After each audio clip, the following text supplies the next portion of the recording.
Nous allons parler ici des modifications des versets coraniques qui parlent de Jésus.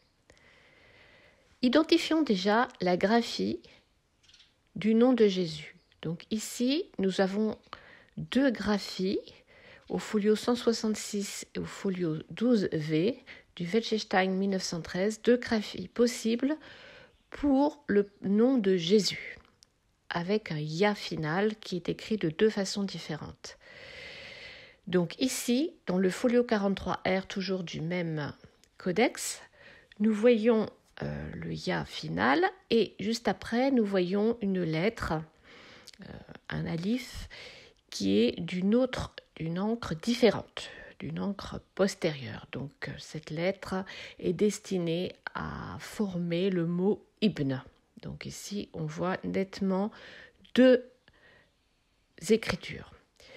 Alors ici, dans le folio 36R de l'arabe 330, le codex arabe 330, nous voyons ici qu'il n'y a pas de ya final pour Aïssa, mais un alif long. Et pareil, nous voyons deux encres différentes avec toujours le mot Ibn qui est d'une encre moins teintée. Donc une anomalie sur la lettre finale et sur l'intercalement d'un mot. Alors on continue toujours sur ces modifications. Toujours dans le Welschestein 1913, au folio 118R, le verset 1948, qui normalement ne présente pas le nom de Jésus, qui dit « Je me sépare de ceux que vous invoquez en dehors d'Allah, j'invoquerai mon Seigneur, j'espère ».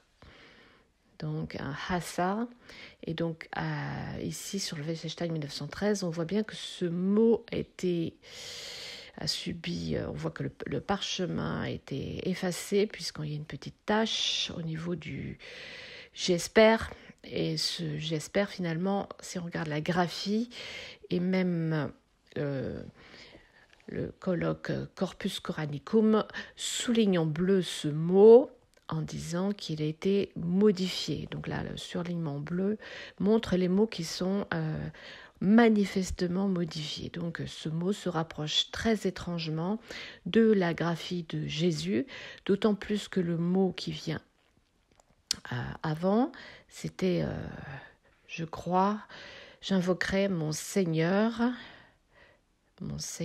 donc Rabbi, bon, j'invoque mon Seigneur Jésus, évidemment. C'est ce qu'il y avait avant.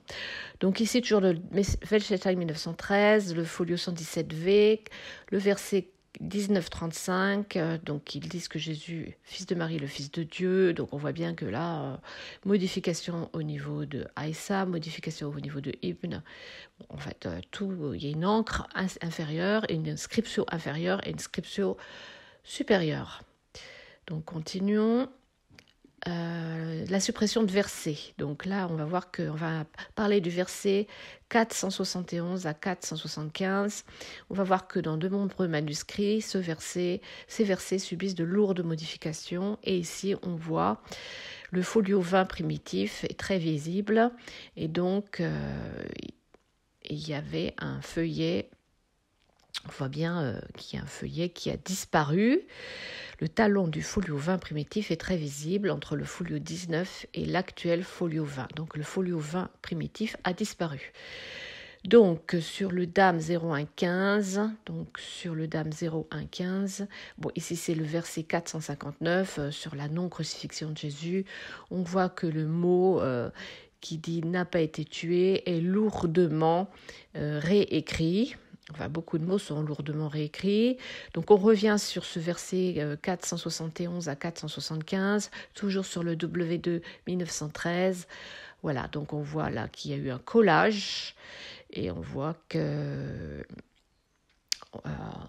en transparence, on voit un ya final qui apparaît en dessous d'un mot réécrit qui est au-dessus de l'interligne normale, donc une lourde modification.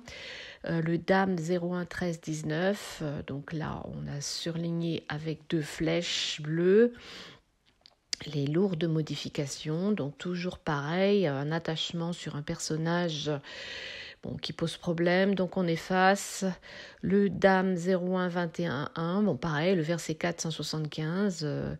On voit une très jolie frise, mais qui efface carrément une ligne et qui efface même la ligne inférieure. Donc on n'arrive même plus à lire la ligne inférieure, tellement c'est dérangeant. Le Dame 01 15 8, on voit que l'interligne, sur une interligne, il y a eu un effacement et que le mot Aïssa, enfin Messie Aïssa, a été réécrit et il va coller presque l'interligne supérieure. Donc on voit que ça a été rajouté, donc il y avait autre chose. On voit bien qu'il y a deux lignes qui ont même trois lignes qui ont été effacées et réécrites.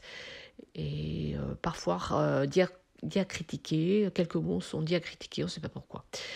Donc voilà, donc là en plus gros, le point de repère, c'est la tache noire interligne aux gens du livre. Sur un autre folio, là le MSOR Fol 4313, pareil, le verset 471 pose le problème d'une réécriture. Alors sur le Sana 01 18 9, le verset 253 qui va parler de Jésus ne parle pas d'un Jésus fils de Marie, mais d'un Jésus fils. Voilà, donc là le mot Mariam n'existe pas, donc pas de réécriture, mais le mot Mariam n'existe pas. Donc on a bien Aïssa avec le ya final et puis après Ibn, parfaitement écrit, et après l'épreuve, mais pas de Mariam. Au niveau du verset 457, toujours sur le... Non, là c'est sur le BNF 328. Même l'équipe qui s'occupe de ce manuscrit a surligné en rose le mot Aïssa qui pose problème parce qu'il a été nettement réécrit. Bon, nous, en faisant des effets de contraste sur l'image, nous avons vu aussi que le mot Messie a été réécrit. Bon, ils ne l'ont pas vu, mais c'est nettement réécrit. Voilà, donc c'est un petit point sur les modifications du nom de Jésus, sur des versets qui sont quand même très sujets à controverse. On peut supposer que le personnage de Jésus, trop présent dans le christianisme, a été repris dans le proto-islam, mais les prérogatives de Jésus ont été dispatchées. Et certains versets comportant des descriptifs sur Jésus, qui est la lumière du monde, visiblement dans le Coran, dont on parlera autre part, ces versets ont été parfois écornés et réécrits et ont subi de lourdes modifications.